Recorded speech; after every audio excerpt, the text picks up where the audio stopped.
ya. Jadi di sini ternyata banyak subscriber saya.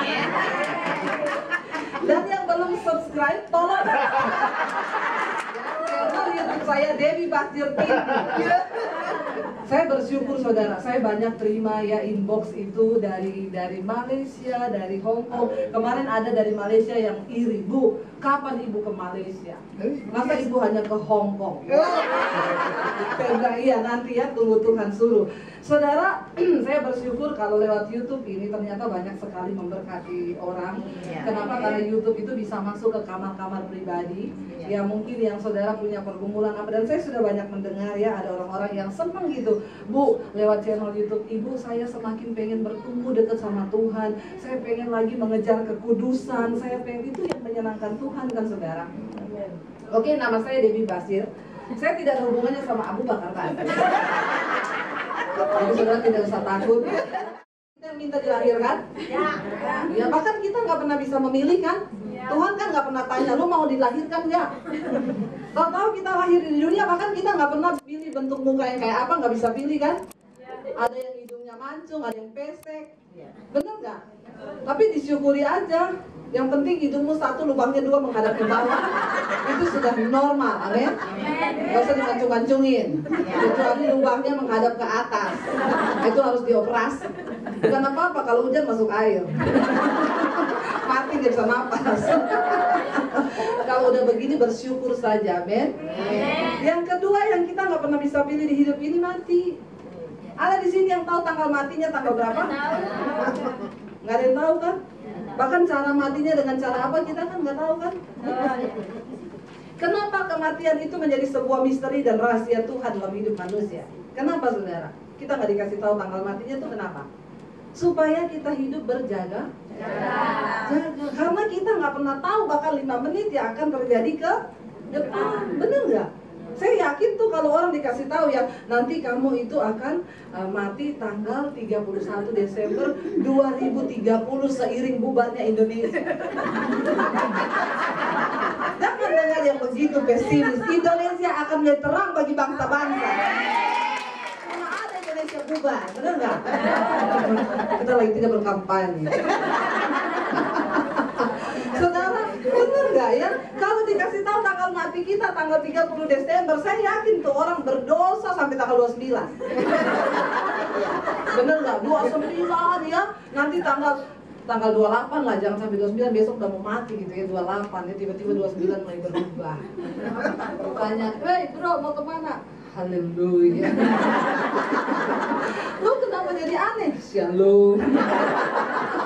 Kenapa jadi begitu? Mau mati besok. Betul nggak saudara? Orang kalau tahu mau mati besok, dia pasti berubah kan? Nggak ada orang mau mati besok gini, aduh tinggal hari ini kesempatan bersinah, selingkuh, ada begitu? Kenapa Tuhan nggak kasih tahu tanggal mati kita tanggal berapa? Supaya engkau berjaga. Karena kita nggak pernah tahu apa yang akan terjadi dengan hari besok. Saya punya teman saudara di Jakarta. Dia punya suami meninggal, itu simpel sekali ya. Dia bilang gini, Pak, itu pelafon di depan kamar kita udah bocor loh. Panggil tukang ya, nggak usah, nanti saya aja, karyanya nggak tinggi. Dia naik saudara, dipanjat, lagi manjat ada lebah yang hitam agak besar tuh terbang. Itu hinggap di dada kirinya. Tiba-tiba ditikam di dada kiri sama lebah itu. Dia bilang sama istrinya, saya pusing. Istrinya bilang, turun aja, kayaknya kata lebah itu. Turun sampai di bawah pingsan, dibawa ke rumah sakit, meninggal di jalan. Dokternya bilang apa? Bu, ini sebenarnya lebah biasa. Kalau dia tikamnya di bibir, cuman bengkak bibirnya. Tapi dia tikam pas di pembuluh darah di jantung. Jadi langsung racunnya ke bawah ke jantung, berhenti, sep, jantungnya mati. Istrinya bilang, kalau saya tahu begitu, saya suruh tukang yang panjat. Berarti yang diharapkan mati siapa? Ya? Saudara tahu nggak, kalau tukangnya yang manjat, maka ceritanya berubah. Istrinya akan bilang, suami saya meninggal, kenapa? Lagi tidur di kamar, lebahnya masuk kamar. Jadi bukan soal tukangnya, bukan soal lebahnya, tapi time limit hidupnya memang sudah selesai. Amin. Makanya jangan sombong hidup, ya. Apalagi bikin dosa terus tobat. Amin. Saya tahu ini orang-orang yang berdosa dari mukanya. Terus diam. Ini saya lagi khotbah ya. Jangan bercanda aja. Kalau memang ketegur bertobat. Enggak saudara. Loh kita satu saat akan mati loh. Nggak ada yang tahu. Hidup 5 menit ke depan nggak ada yang tahu. Saya kemarin baru pulang dari Palu, saudara, gempa di Palu 7,4 skala Richter, 1 menit digoncang, 10.000 orang mati. Itu loh, manusia itu kita nggak ada apa-apanya di hadapan Tuhan. Bener nggak? Cuman 1 menit, saya mau tanya 1 menit itu cepat atau lama? Cepet banget kan? Kita nunggu orang berapa lama ya nyampe? 1 menit, oh iya oke, cepet banget. Tapi untuk ukuran gempa dengan kekuatan 7,4 1 menit, lama nggak? Nggak ada yang bisa lari saudara. Itu ya saya, saudara-saudara saya di Palu, mereka bilang mau lari jatuh lagi. Itu baru 7,4 1 menit 10.000 orang mati. Hidup ini jangan sombong ya. Saya ini beberapa hari di Hong Kong berdoa terus di kamar tuh saya bilang Tuhan ampuni saya.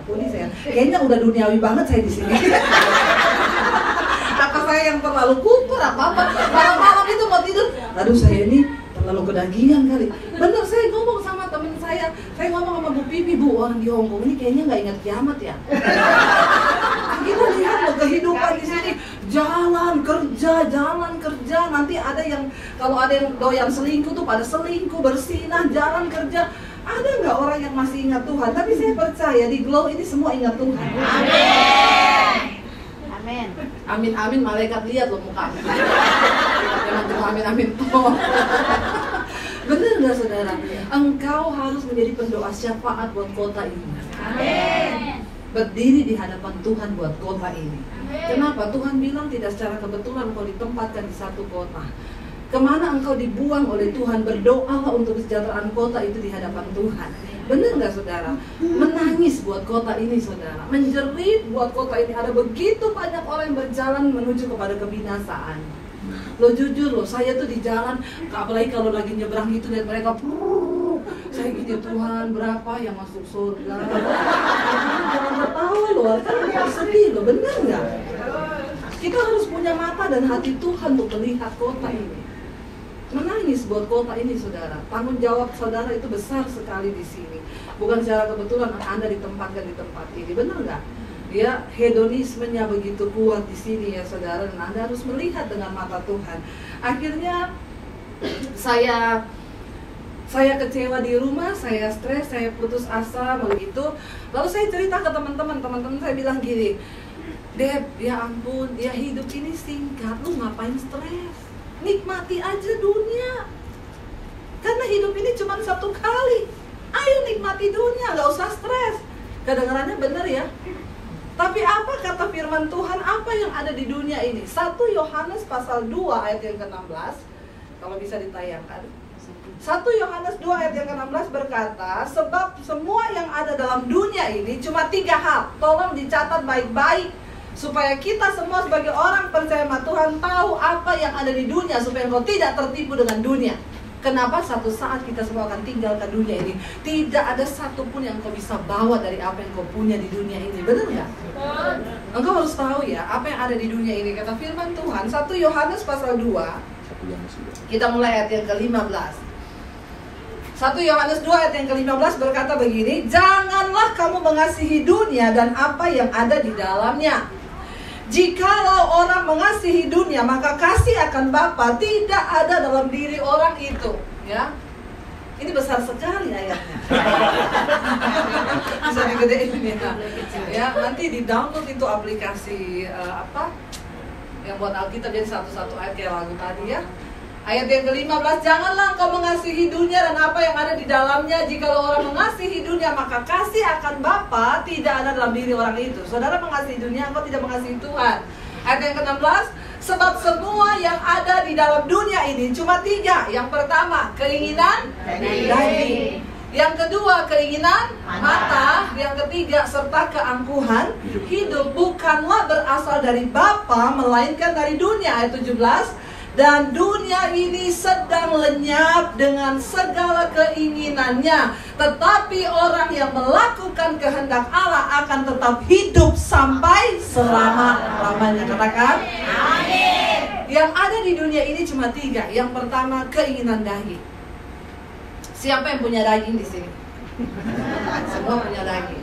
Ketika engkau merasa punya daging, berarti engkau masih punya keinginan daging.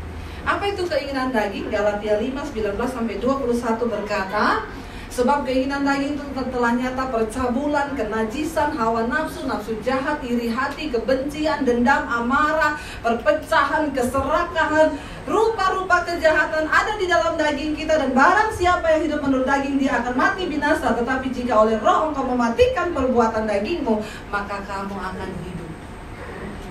Yang pertama bicara tentang keinginan daging. Saudara, setan zaman dulu sama setan zaman now beda. Amin. Setan zaman dulu itu pocongan, kuntilanak, genderuwo. Ya, sekarang sudah tidak muncul, apalagi di Hong Kong. Ya, setan Hong Kong itu apa sih? Ya, kalau yang ke Indonesia itu kan setannya itu kan kuntilanak, ya, pocongan. Suatu negara itu akan bisa terlihat dari keadaan setannya. Kemakmuran sebuah negara. Kalau di Indonesia itu kasihan, setannya kuntilanak, bajunya lusuh, ya, nggak diganti-ganti, apalagi yang namanya tuyul, cuma pakai cawat. Tapi Indonesia mulai bangkit, ya. Lalu saudara, ya, itu setan zaman dulu. Sekarang sudah tidak muncul yang begituan. Kuntilanak sudah tidak muncul. Kenapa? Sudah diganti menjadi pelakor. Kata kuntilanak gini, aku sama orang Kristen lebih kudus aku. Bajuku panjang sampai ke bawah, tapi bolongannya satu tok di belakang. Dia bilang orang Kristen zaman now udah bajunya pendek, bolong di mana-mana. Jadi kata kuntilanak, Eke bingung, yang setan Eke apa ye? Bertobat. Jangan jadi kuntilanak zaman now. Ingat loh ya, yang perempuan-perempuan, jaga kekudusan hidupmu. Jangan jadi pelakor. Apa itu pelakor? Pelatih kor. Ya, perebut laki orang. Di Indonesia banyak. Orang-orang di Indonesia itu sekarang saudara, mereka yang cewek-cewek yang belum menikah, nggak mau menikah sama yang bujangan. Katanya, saya nggak mau bu sama laki-laki bujangan, masa cicilannya panjang. Menikah sama cowok bujangan, nyicil rumah 15 tahun, kelamaan. Ya, kalau dapat bapak-bapak, om-om, kata dia, nah itu saya lebih tertarik sama bapak-bapak. Kenapa? Karena bapak-bapak itu lebih punya hati, harta dan properti. Bertobat. Jangan ya engkau gadaikan keselamatanmu hanya karena keinginan daging. Percabulan, kenajisan. Saudara, satu kali ada yang tanya sama saya gini, Bu, ibu kalau pelayanan ke daerah gitu banyak yang kerasukan nggak? Oh iya, sering saya kalau pelayanan daerah masih puji-pujian orang udah kerasukan. Kenapa ya Bu? Kalau di Jakarta atau di Hong Kong ada nggak yang kerasukan lagi ibadah? Nggak ada. Kalau dia tanya, kenapa ya Bu di kota-kota besar tidak ada yang kerasukan? Saya bertanya sama Roh Kudus loh, Roh Kudus kenapa ya? Kok di kota besar nggak ada yang kerasukan? Roh Kudus jawabnya begini, tahu nggak kenapa? Karena orang di kota besar, di gereja itu setan sudah tidak bekerja, setan cuma kontrol. Ya benar, setan cuma kontrol. Lancar coy, lanjutkan.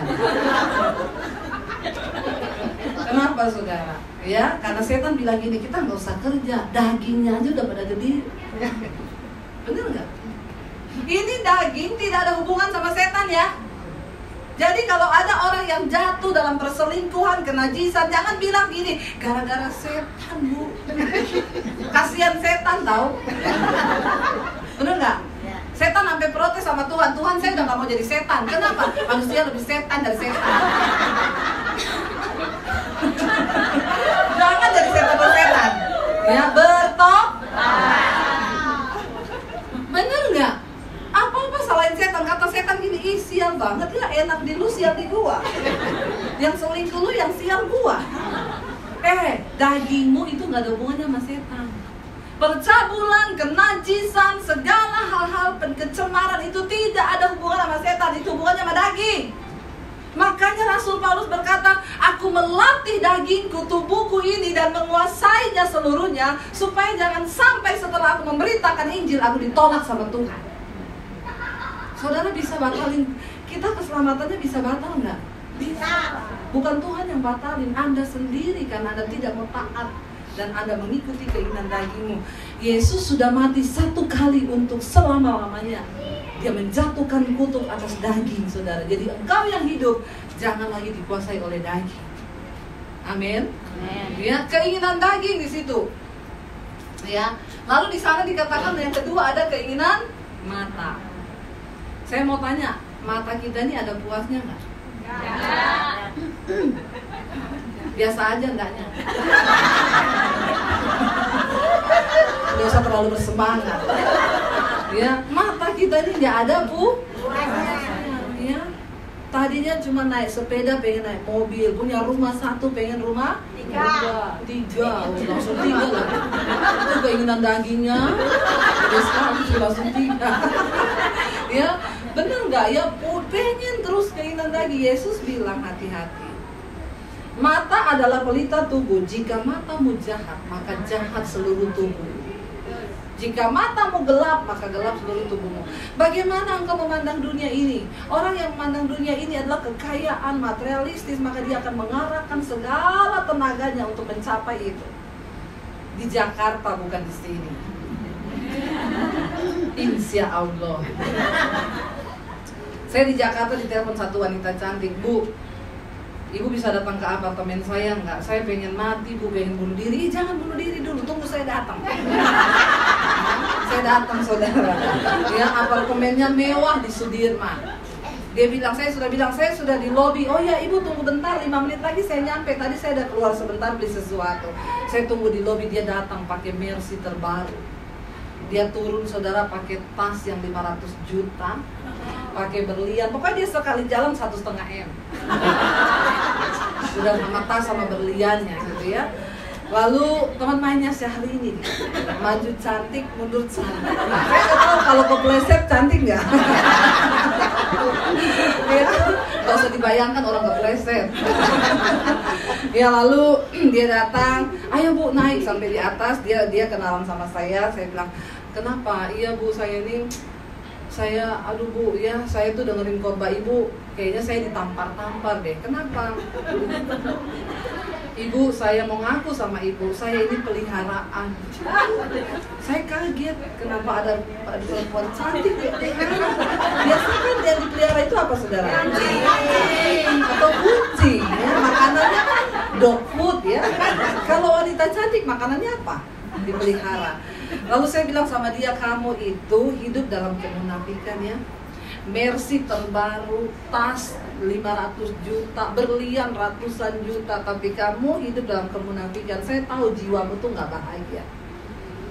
Iya Bu, makanya Bu, saya berapa kali pengen mati, bunuh diri. Saudara, tidak ada satupun yang bisa menggantikan kebahagiaan dalam hidupmu. Orang yang paling bahagia di dunia ini bukan orang kaya, tapi orang yang hidup dalam kebenaran dan kekudusan.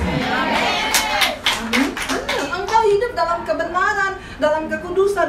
Biar cuma makan nasi sama sambal happy. Benar nggak?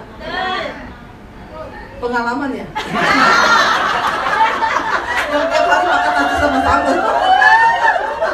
Ya, nggak apa-apa. Saya juga sering di rumah. Ya, biar cuma goreng tempe, makan sambal, udah happy hati. Kenapa? Tidak ada setan yang tuduh hidup kita. Itulah orang yang paling bahagia di dunia ini, benar nggak?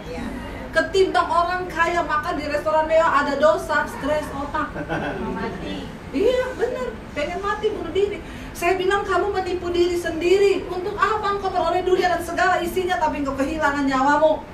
Makanya saya telepon Bu Debbie, Bu, doain saya Bu. Kamu mau ikut Yesus sungguh-sungguh? Iya Bu. Siap miskin gak? Ya nggak usah miskin. Susah kan, saudara? Loh, kalau kamu mau ikut Yesus harus siap miskin. Ya nggak usah Bu. Siap miskin, saya nggak bilang harus miskin, tapi harus siap miskin. Bener nggak? Lihat nggak orang kaya yang diuji sama Yesus? Pulang jual semua milikmu, ikut aku. sangat menyesal dia. Kenapa? Karena banyak harta. Dia lupa Tuhan cuma suruh tinggalin hartanya, tapi engkau ikut sumber berkatnya. Wah enggak? Ketika engkau kehilangan segala sesuatu, engkau dapat sumbernya. Wow enggak? Biasa aja. Kayaknya wownya emosi. Makanya orang bilang hal mendapatkan kerajaan Allah, Yesus bilang ibarat seorang orang yang mendapatkan kerajaan Allah, dia menggali tanah, dia dapat kekayaan yang tidak ternilai, dia pulang, dia jual semua miliknya cuman untuk beli sebidang tanah itu. Kenapa? Karena dia tahu ini lebih berharga dari semua yang dia punya. Engkau kalau mau ikut Yesus, nggak siap kehilangan segalanya, jangan ikut Tuhan. Amin. Amin. Waktu engkau temukan Yesus, engkau temukan segala-galanya di hidupmu. Apa yang paling berharga buat kita selain jaminan hidup kekal sampai selama-lamanya? Benar nggak saudara? Saya bilang, kamu siap miskin nggak? Ya jangan kali Bu. Ya kalau gitu kamu nggak bisa ikut Yesus benar-benar. Ya nggak usah miskin Bu. Saya tidak suruh kamu miskin, tapi harus siap miskin. Kenapa? Kalau kamu bertobat, kamu tanya saya suruh kamu balikin nih apartemen sama yang pelihara kamu kan? Mercy-nya balikin, semua balikin. Ya sampai kayak gitu Bu? Iya, sampai tidak ada yang tersisa. Mulai dari nol hidupmu, tapi bersama sumber yang benar. Makanya tuh saya undang ibu ke sini, maksudnya ibu doain saya biar saya dapat jodoh. Kayaknya kalau saya dapat jodoh saya bisa lepas Bu dari dia. Nah terus kriteria jodohmu yang seperti apa? Ya kalau bisa jangan jauh-jauh sama yang simpan. Susah kan kalau pandangannya orang, cara memandang dunia ini udah harta. Emang yang simpan kamu sekarang siapa? Pengusaha batu bara. Saya punya banyak kenalan pengusaha batu bata. Enggak, bener nggak? Sama-sama pengusaha, sama-sama batu. Cuma beda rasa mata. Ya, cuma memang beda artis ya, dan beda duitnya. Mau nggak? Sama-sama loh.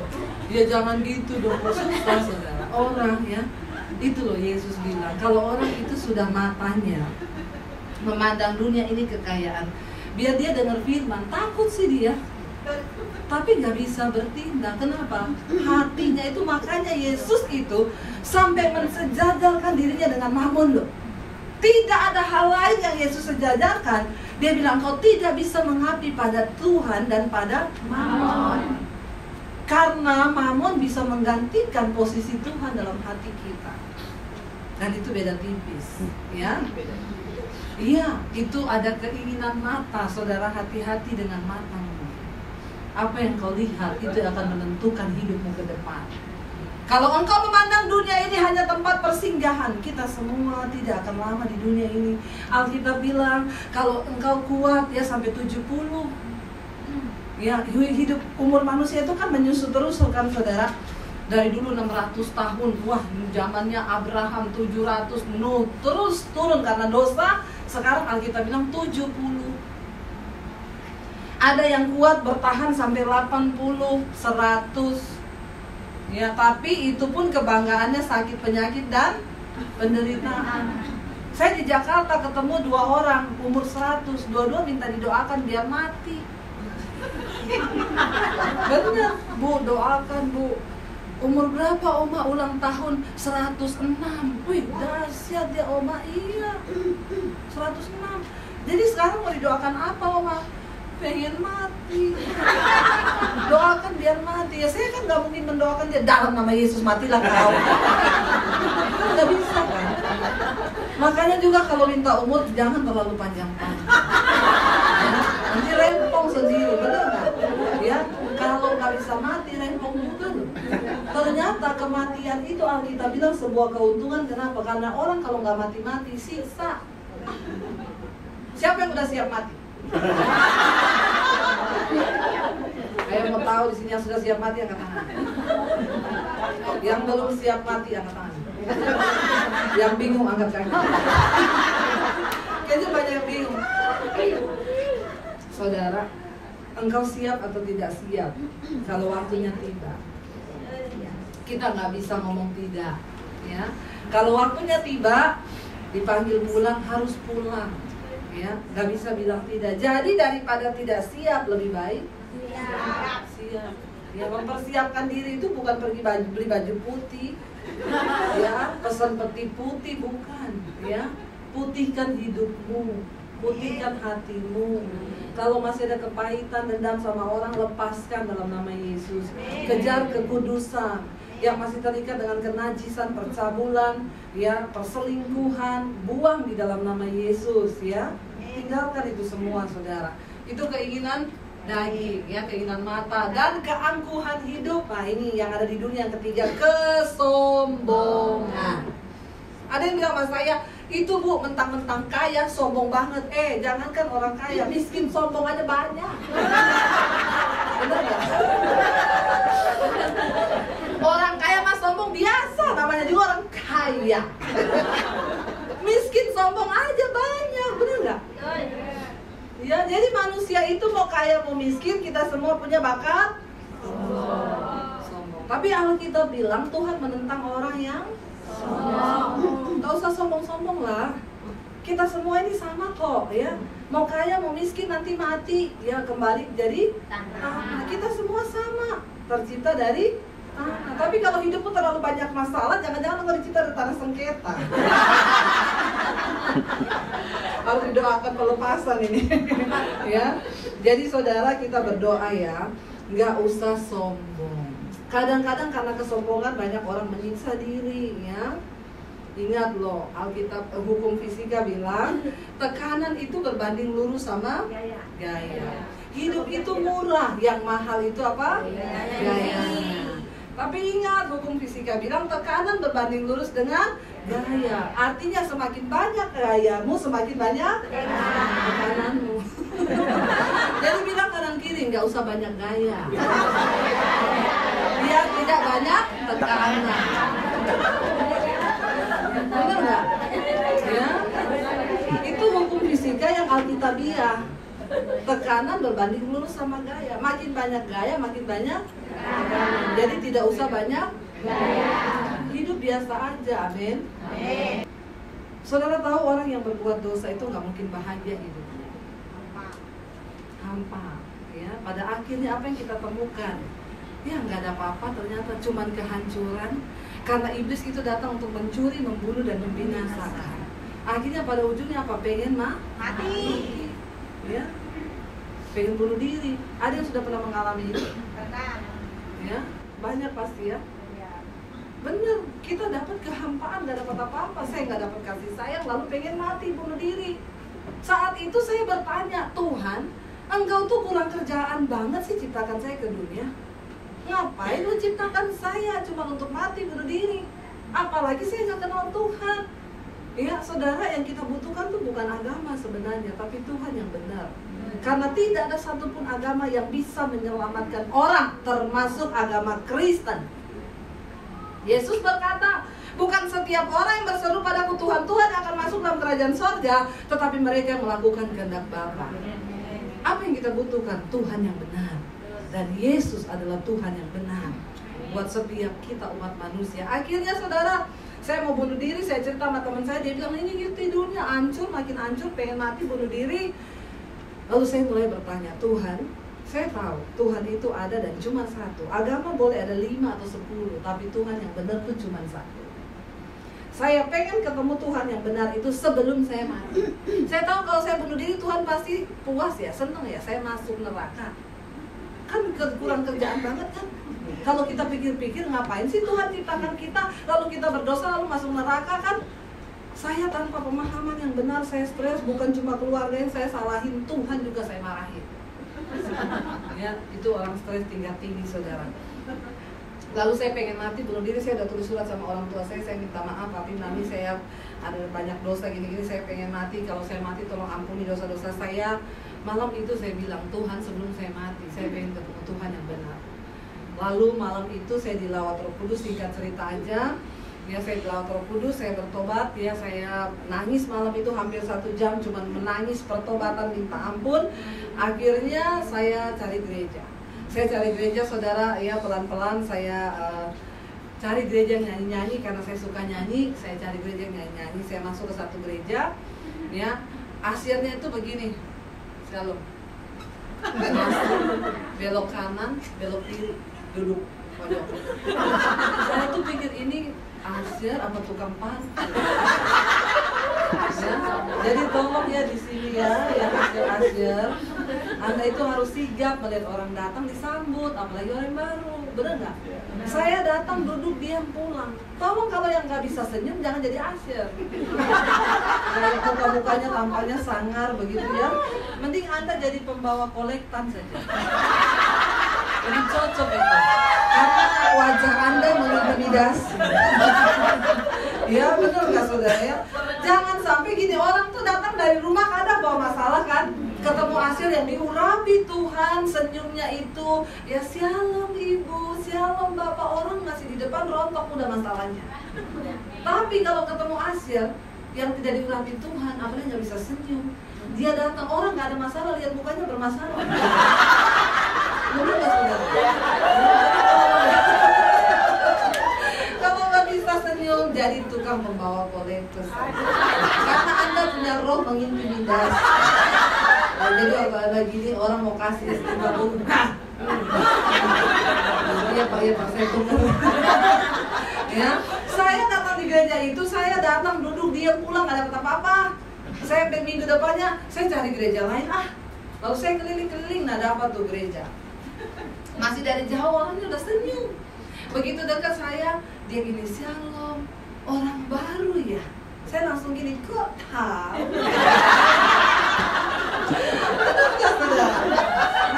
Dia bilang, ya tahu lah, saya baru kali ini lihat muka Anda.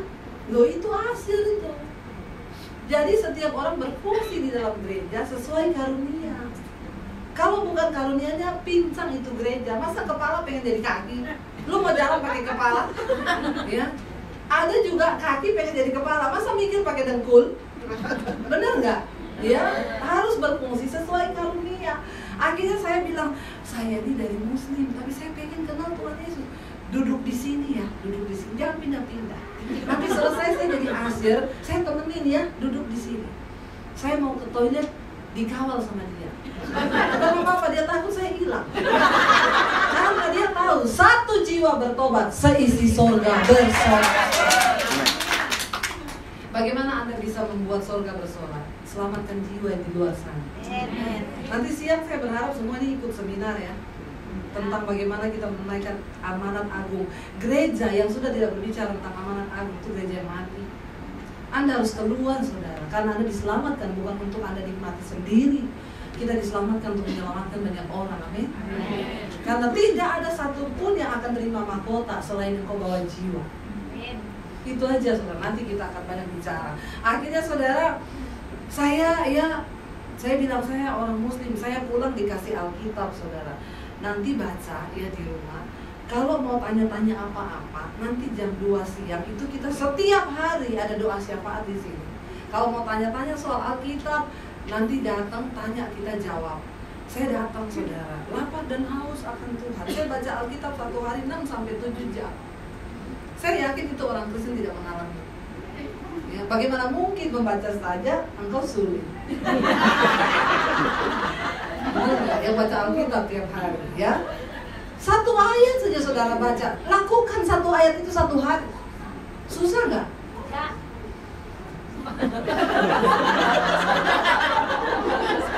Ya, bacanya nggak susah, lakukannya susah. Susahnya auzubillahi minasyaitonirrajim. Ya.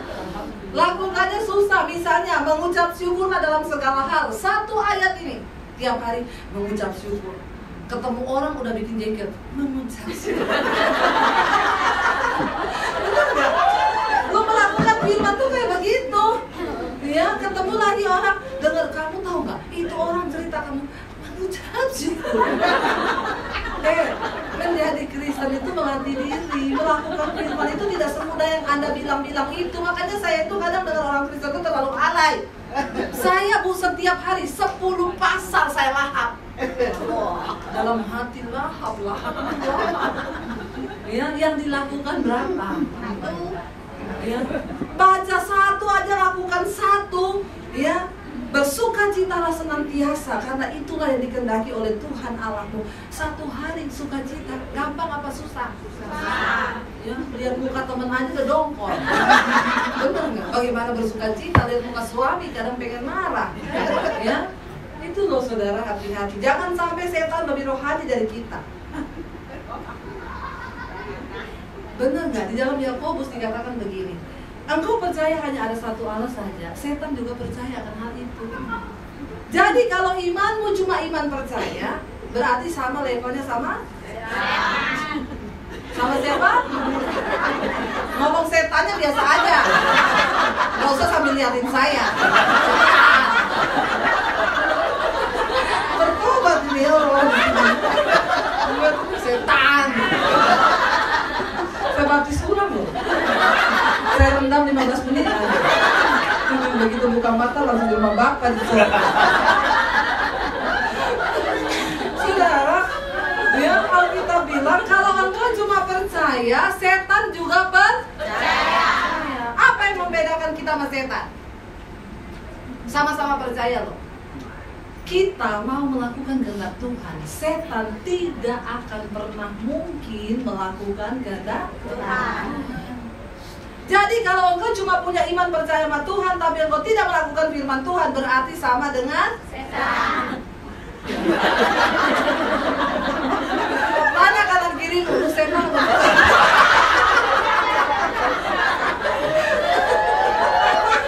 Ya, tapi saya senang di sini loh. Udah di setan-setanan kan.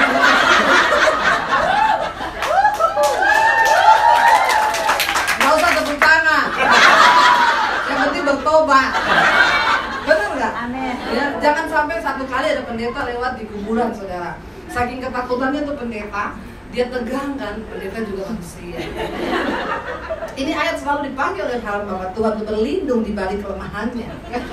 Pendeta juga manusia, punya rasa, punya hati. Jangan samakan dengan pisau belati. Ya, dia jalan di kuburan, saudara, ambil ketakutan, tiba-tiba ada kuntilanak muncul dari balik pohon. Karena kaget, pendetanya teriak, setan! Setannya bingung, kenapa pendeta takut teriak setan. Jadi setannya ngeliatin pendetanya sambil ngomong ini, darah Yesus.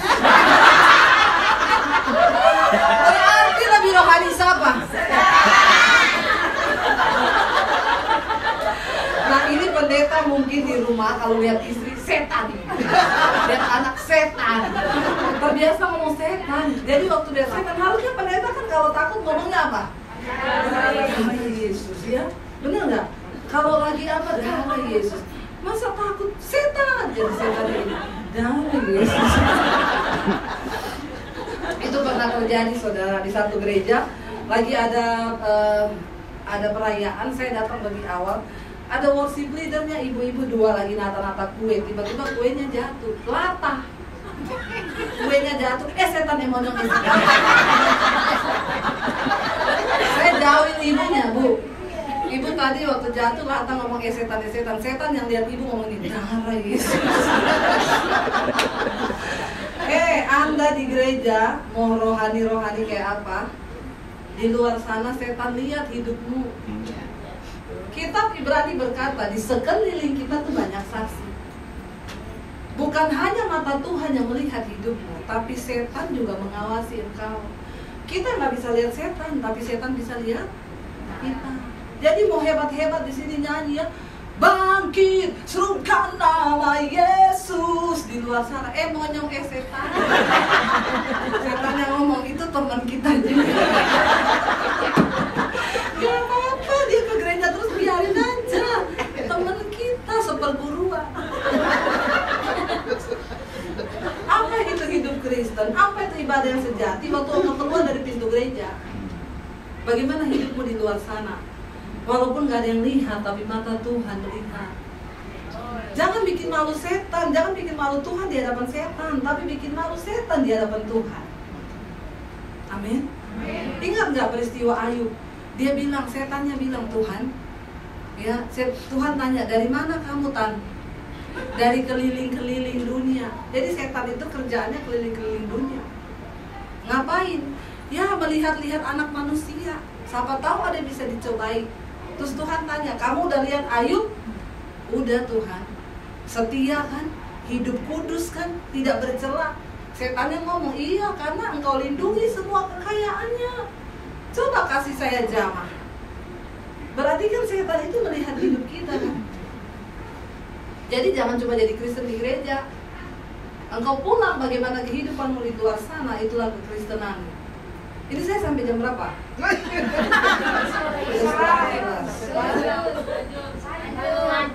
Lanjut ya. Hari ini pokoknya kita habis-habisan ya. Mungkin saya sudah ke Hong Kong. Yang Anda puas, saya lemes. Jadi kita siapin makanan. Orang itu yang hamba Tuhan datang jauh-jauh, mau datang dikasih roti atau apa ya, tolong gitu ya. Ibu, ini ada roti ya sebelum ibu bertempur.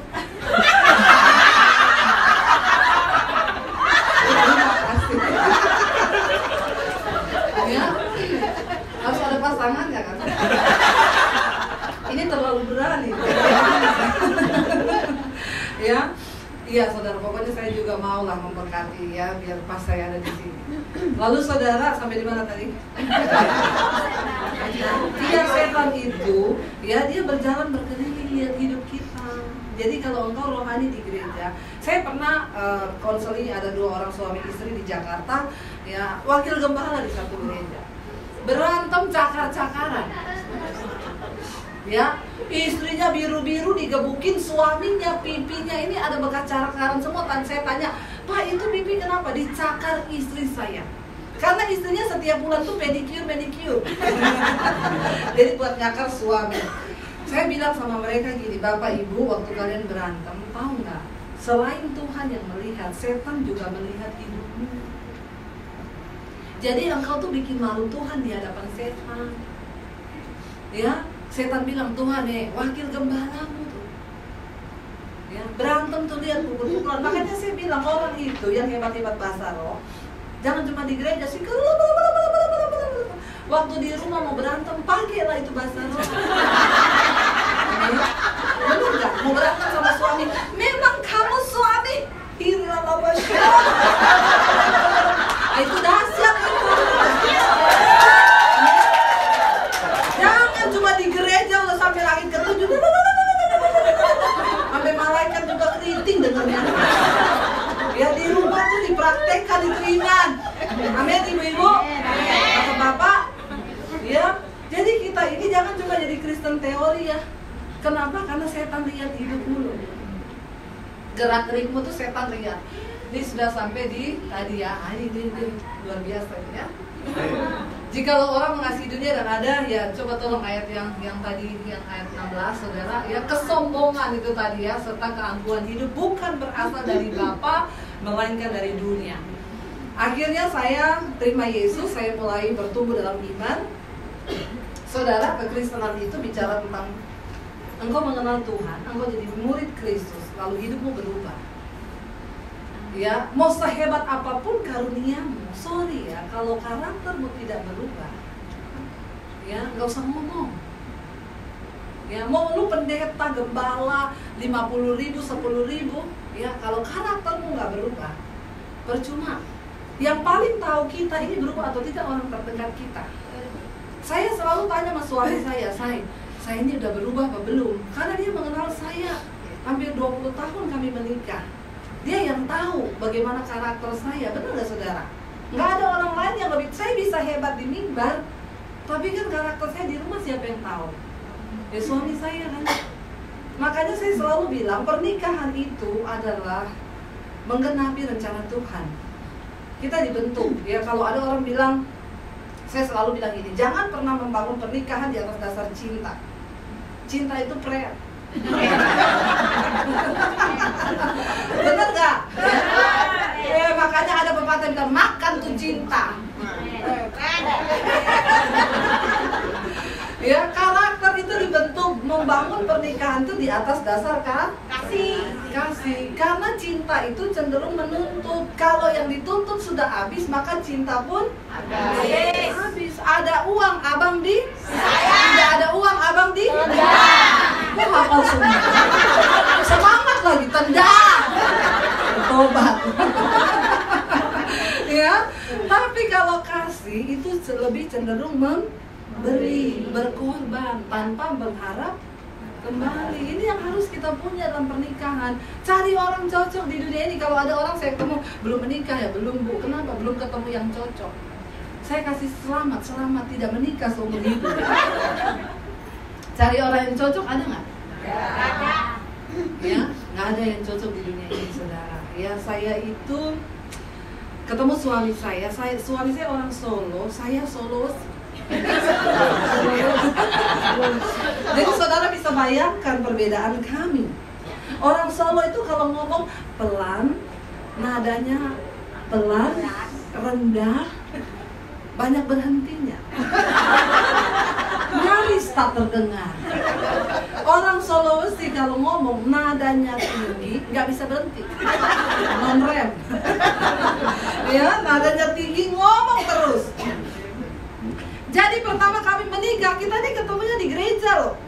Itu tempat yang sangat kudus dan sakral untuk berjumpa dengan pasangan, bener nggak?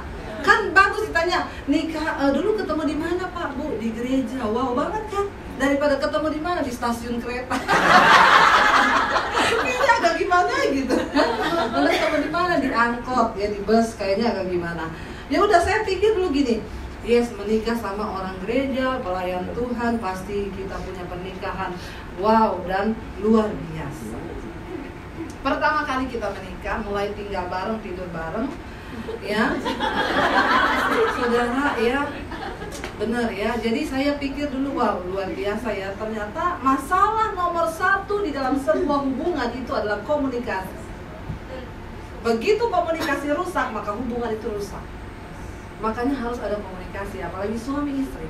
Kita tidur bareng, mulai tinggal sama-sama. Saya panggil suami saya itu Jo, artinya bojo. Jadi tidak ada yang boleh memanggil dia Jo selain saya. Apa huha-huha-hu. Keberatan. Ya. Begitu menikah saya panggil dia Jo kan, Jo gitu ya. Jo, itu mau anu. Dia datang, Bo Yun lagi ngomongin pelan-pelan kok. Aku kaget. Orang Solo itu kalau kaget permisi, saudara. Marah permisi, bener ya. Suami saya itu kalau marah, aku boleh marah. Itu kan sama dengan ini, permisi. Saya mau marah. Jadi saya ngomong, marah-marah aja, nggak usah permisi. Ya, jadi kami pertama kali menikah begitu.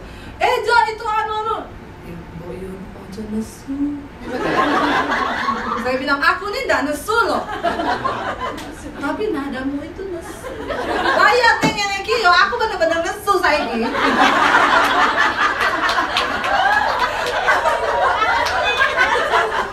Ya, saya disuruh gini. Non, Boyun ngomongin pelan-pelan kok. Kok itu kudu belajar ngomong Jawa. Saya bilang, ya nggak bisa, orang saya lahir puluhan tahun di Sulawesi, emang adanya ngomongnya udah begini. Ojo ngomong ora iso. Ngomong iso. Ora iso. Saya balik sama dia ngomongin, coba kamu ngomong kayak orang Sulawesi, bisa nggak? Dia ngomong, ya ora iso. Ya kan sama berarti ora iso. Ya, benar saudara. Besok saya ngomong lagi gitu, dia ngomong, nek kowe ngomongin nadane tinggi ngomongin, aku iso kena serangan jantung. Pokoknya aku kena serangan jantung mati piye. Saya ngomong, ya saya jadi janda lah.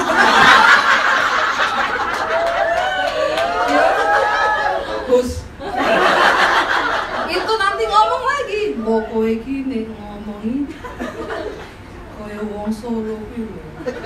Kurangi sithik. Ora usah dhuwur-dhuwur. Ya saya bilang nggak isah. Setiap hari sampai saya bilang, "Say, kamu itu kan nikah sama Debbie Basir, bukan Sri Rezeki." Kalau mau gitu kamu kawin aja sama Sri Rezeki. Bener nggak? Tapi saking saya jengkelnya saudara, saya ingin tunggu ya besok pagi saya balas dendam. Saya besok pagi jadi Sri Rezeki. Dia kapok. Saya bangun dia pagi-pagi, "Mas."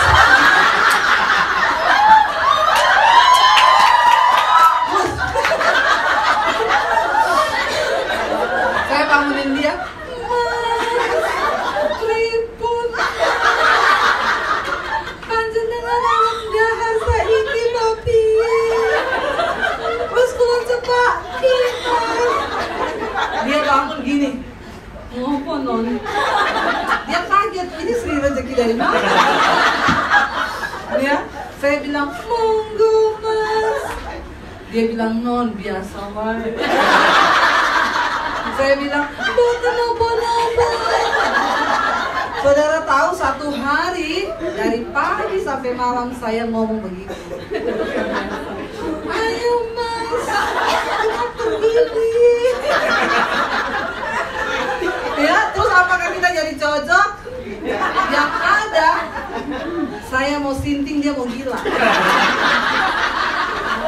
Sampai udah mau tidur malam, dia bilang, "Wes tostai, boten apa-apa."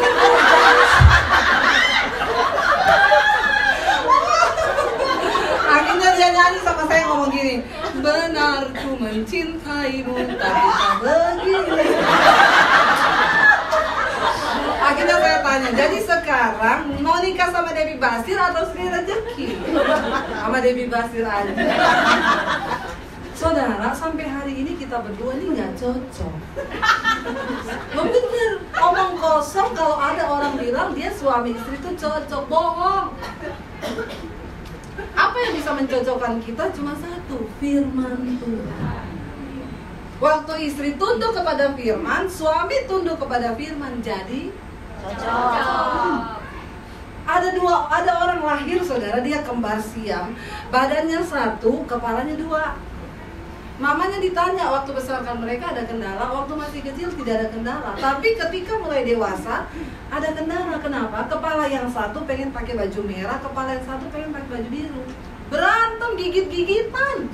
Satu jantung, satu hati, satu badan, satu DNA, satu kandungan. Tapi karena punya dua kepala, dia punya dua otak, jadi bisa beda. Itu yang satu hati satu jantung bisa berantem, apalagi suami istri. Datang dari kandungan yang berbeda, DNA-nya berbeda, jantungnya berbeda, hatinya berbeda, latar belakang budaya berbeda, bisa berantem nggak? Bisa. Semangat sekali. Hobi ya. Ya. Kenapa saudara? Ya sampai detik ini kita nggak cocok. Tapi saya puji Tuhan. Kenapa saya cari orang yang juga sudah di dalam Tuhan? Ya saya tunduk pada firman, dia tunduk pada firman. Kita punya komitmen, berantem nggak lebih dari 5 menit. Susah nggak? Awal-awalnya susah. Tetapi setelah kami melakukan, puji Tuhan loh. Sampai kadang kita tuh saling ngomong, "Say, kita udah lama nggak berantem ya? Berantem yuk." Benar saudara, ketika kita bisa menundukkan diri kepada firman, itu luar biasa. Saudara, Alkitab bilang ketika satu orang bertobat, seisi rumah akan diselamatkan. Satu orang bertobat loh, bukan satu orang jadi Kristen. Karena Kristen tanpa pertobatan tidak akan berdampak apa-apa. Makanya saya itu nggak tertarik suruh-suruh orang paksa dia masuk Kristen. Ya, karena bukan Kristennya, tapi orang ini berjumpa nggak dengan Tuhan secara pribadi. Waktu kita berjumpa dengan Tuhan secara pribadi, maka kita akan mengalami perubahan dalam hidup ini. Saudara masih siap sampai sore kan? Siap. Saya ini dari jauh-jauh dari Indonesia. Ya, saya nggak pulang. Saudara kalau sampai pulang kebangetan. Ya, jadi sampai sore nanti saya akan lanjutkan nanti sore bagaimana saya akhirnya tinggalkan keluarga dengan air mata. Papi saya bilang, "Kamu keluar dari rumah ini jangan bawa ijazah." Kalau di sini ada yang datang bekerja dari Indonesia, jangan pikir hidupmu itu yang terlalu berat. Saya sudah pernah melewati, Anda bekerja digaji kan? Saya enggak. Cuma untuk numpang makan. Saya keluar dari rumah tidak bawa ijazah, nggak bawa apa-apa. Papi saya bilang, saya mau lihat kamu keluar dari rumah nggak bawa ijazah. Yesus kasih makan kamu bagaimana? Saya mau lihat Yesus mau sanggup kasih makan kamu. Tapi saya cuma percaya, saya ikuti Tuhan yang dahsyat. Amin. Kalau Anda bekerja dibayar, saya bekerja tidak dibayar. Cuci baju, nyapu, nyetrika, masak, tidak dapat bayaran. Cuma numpang makan. Lanjutkan nanti sore. Kita ya, jadi biar kita break dulu karena di sini masih ada sesi. Saudara, menjadi Kristen itu, ya, yuk kita sungguh-sungguh. Yesus bilang, engkau harus diubahkan. Apa itu menjadi Kristen? Hidupmu dipindah dari dalam gelap masuk ke dalam terang yang ajaib. Karena saya punya suami ini pemain piano, Pak. Jadi ya biar diajak maju, yang lain tidak bisa maju. Ya, saya pengen kita sama-sama cari Tuhan, saudara. Kenapa? Karena semua yang kita lakukan tanpa perjumpaan dengan Tuhan itu menjadi sia-sia. Saya berdoa biar kita hari ini datang, ya, kita mau berjumpa dengan Tuhan secara pribadi. Kita mau sembah Tuhan, kita mau minta perkenanan Tuhan untuk merubah hidup kita menjadi seperti yang Dia mau, bukan seperti yang kita mau. Jangan tangisi terus masa lalumu. Kenapa? Tuhan nggak sanggup mengubah masa lalu, karena itu sudah terjadi. Tapi Dia sanggup mengubah masa depan menjadi masa depan yang penuh dengan harapan. Seperti Abraham waktu ada di Sodom dan Gomora, ya, Tuhan bilang sama Abraham bahwa kota ini akan dihancurkan, tapi dia masih mencari, adakah orang-orang benar yang bisa dia pertahankan. Lalu Abraham bilang, Tuhan, kalau ada, ya, orang benar di atas, dicari sampai akhirnya 10 orang. Tidak ditemukan di atas kota itu ada orang benar yang mau berdoa buat kota itu. Saya berdoa biar kita hari ini menjadi orang yang diperhitungkan atas kota ini. Orang-orang yang berjalan dalam kekudusan, yang mau berkata, Tuhan, bela kota ini karena kami ada di sini. Selamatkan kota ini, Tuhan. Mari kita bangkit berdiri bersama. Kita mau sembah Tuhan, saudara. Buka hati. Kami bawa hidup kami, Tuhan. Ku telah mati dan tinggalkan cara hidup kami yang lama. Karena kami tahu, bukan dengan barang yang fana Engkau sudah bayar lunas hidup kami, tapi dengan darah yang mahal. Roh Kudus, Engkau ada di tempat ini hari ini. Kami berdoa biar urapan-Mu menjamah setiap hati kami. Kami butuh Tuhan. Kami tidak ingin sia-siakan waktu ini tanpa berjumpa dengan hadirat-Mu, Bapa. Kami bawa hidup kami, Tuhan. Sikatakarlah ya Allah. Ini hidup kami, Bapa. Ku telah mati dan tinggalkan cara hidupku yang lama. Semuanya sia-sia, semuanya sia-sia dan tak berarti lagi. Hidup ini ku letakkan pada mesbah-Mu ya Tuhan. Jadilah padaku seperti yang Kau ingini. Mari kita tutup mata dalam hadirat Tuhan. Saudara, ketika Engkau berkata, hidup ini kami letakkan di atas mesbah-Mu, Bapa. Tuhan mau Engkau letakkan dengan semua rasa kekecewaan. Engkau letakkan hidupmu dengan semua kebanggaan-Mu. Letakkan semua di hadapan Tuhan dan katakan, tidak ada yang bisa kami banggakan dari hidup ini, Tuhan. Bahkan letakkan semua sakit hatimu. Hari ini mungkin Engkau merasa, bahkan setiap dosa yang hari ini masih mengikat Engkau, Letakkan itu di hadapan Tuhan. Dan katakan, Tuhan, aku mau apa? Aku mau Tuhan menyenangkan Engkau. Karena kami tahu Engkau telah bayar lunas hidup kami.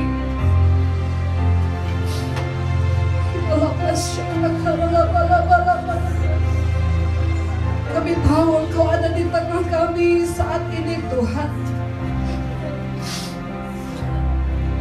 Mari berserah pada Tuhan, saudara. Katakan, Tuhan, ini hidup kami, Bapak. Kami bawa di mesa.